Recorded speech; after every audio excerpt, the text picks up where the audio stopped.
Hey guys, today we're going to talk about white balance, which is probably like the least sexiest subject to talk about, but it's also like the biggest game changer whenever you're ready after you've already learned how to shoot in manual mode. It's the final step to mastering manual mode. So, um, very quickly, all white balance is you are balancing the color temperature in a digital camera. So, have you ever seen a picture when you see it, you're like, oh, that looks really blue? Or you're like, okay, they look like a Oompa Loompa, and it's not because they got a bad spray tan, it's because their white balance was off.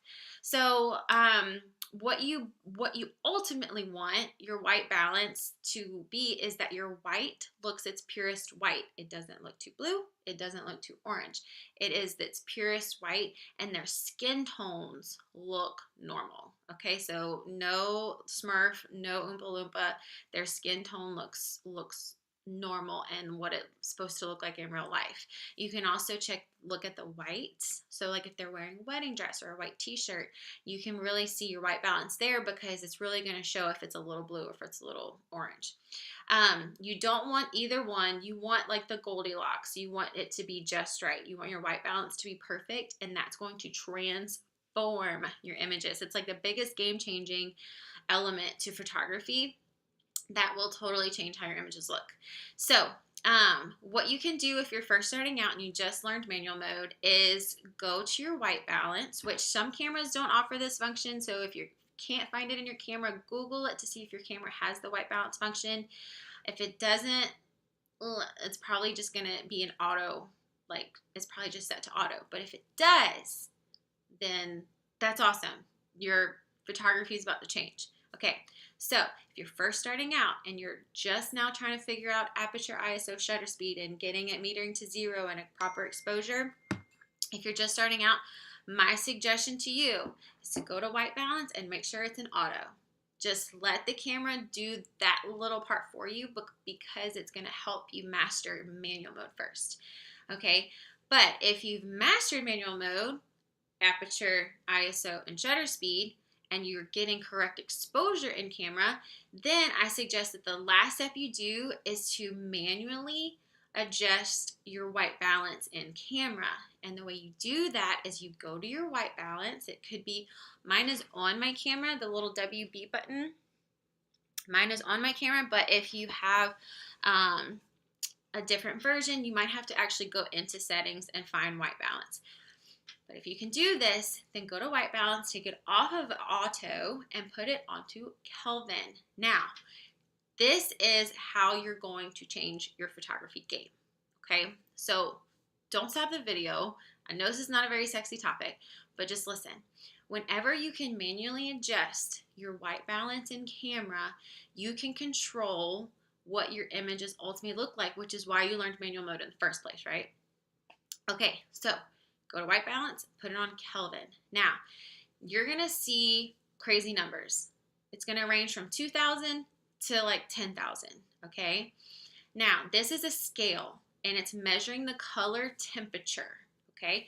So the temperature can be really cold or blue, or it can be really warm, okay, which is orange. So if you hear photography be like, oh, that picture is too cool, that means it's blue, okay?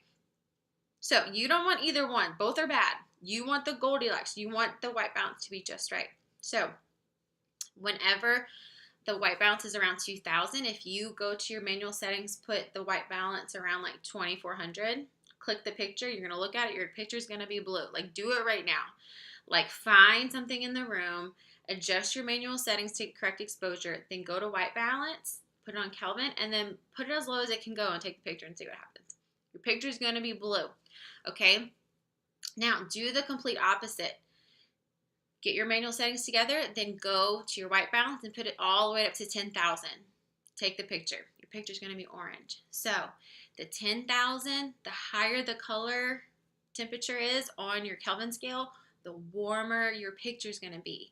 When you go down the scale and cool it down to like 2,000 or 3,000, the lower the number, the cooler your picture's going to be. So remember, the purpose is to get a perfect white balance in camera. Now, my easiest tip for you, okay, whenever you are in a natural light situation where you're not dealing with flash, you're not dealing with tungsten light, you're in golden hour, you're taking an engagement session or a family session, and you're outside in pretty light, always start with Kelvin 5600. Okay, it's right in the middle, and that is the number that you want to start with. Okay, now what you're going to do is you're going to test it. You're going to dip your toe in the water and see what it looks like. So whenever you take the picture, you're going to start at Kelvin 5600. Take the picture. If it's too cool, what do? You warm it up. You go to 6000, 6500. You warm it up. And you just have to warm it up a little bit at a time because it doesn't take much to completely change the Kelvin temperature. Okay? You take the picture. If it's too warm, you want to cool it down. So you're going to go down the Kelvin scale. Okay, it's the easiest thing ever, and photographers will literally go years or decades into their photography business and never learn this, but it's so easy, it's so simple, you just have to practice with it. Okay, so my tip is, if you're in natural light, start with Kelvin 5600. That's your marker, your meter. That's where you want to start, and then you go from there. If it's too cool, you warm it up, you go up the scale. If it's too warm, which is too orange, you're going to go down the scale to cool it down. And that's it. And it's super easy. And here's the bonus, and here's like what's so awesome, is that when you learn how to shoot in Kelvin, it's going to save you hours, days, and years off your editing life. Okay? Because whenever you're manually adjusting your white balance, then you're not having to manually adjust the white balance in every single picture, because it only changes when you change it.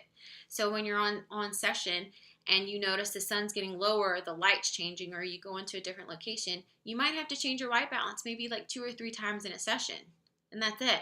But if you shoot in auto, the problem is your white balance, your camera is changing the white balance every single shot. Okay, so if you shoot in auto if you can shoot in Kelvin, where you are mainly in control, which is the ultimate goal, right? Then it's going to save you so much time post-processing. So, hope this helps. I hope white balance is a little less scary for you, and I really hope it kind of changes your shooting and editing game. So, if you have any questions, just comment below, and we'll talk through it and work it out.